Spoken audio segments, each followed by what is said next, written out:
আইমী বৰুৱাৰ এটি স্বভাৱ যাৰ বাবে সদায় সমালোচিত হ'ব লগা হয় তেওঁৰ। অসমৰ জনপ্ৰিয় মুখ আইমী বৰুৱা নিজৰ অভিনয়ৰ যোগেদি ৰাইজৰ মৰম বুটলিবলৈ সক্ষম হৈছে। তেওঁ কেনছ ফিল্ম ফেষ্টিভেলত অসমক ৰিপ্ৰেজেণ্ট কৰি আহিছে বাৰে বাৰে, কিন্তু তেওঁক লৈ সমালোচনাৰ যেন শেষে নাই।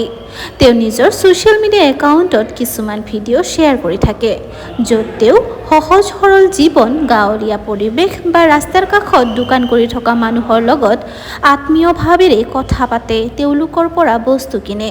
তেওঁৰ এই কামবোৰক বহুতেই নাটক বুলি সমালোচনা কৰে। বহুতৰ মতে তেওঁক লোকক দেখুৱাবলৈ এইবোৰ কাম কৰি থাকে। পিছে বহুতেই আকৌ তেওঁক কৰে প্ৰশংসাও। বহুতৰ মতে তেওঁৰ কথনশৈলী, তেওঁৰ ব্যৱহাৰ সঁচাকৈয়ে মনোমুগ্ধকৰ।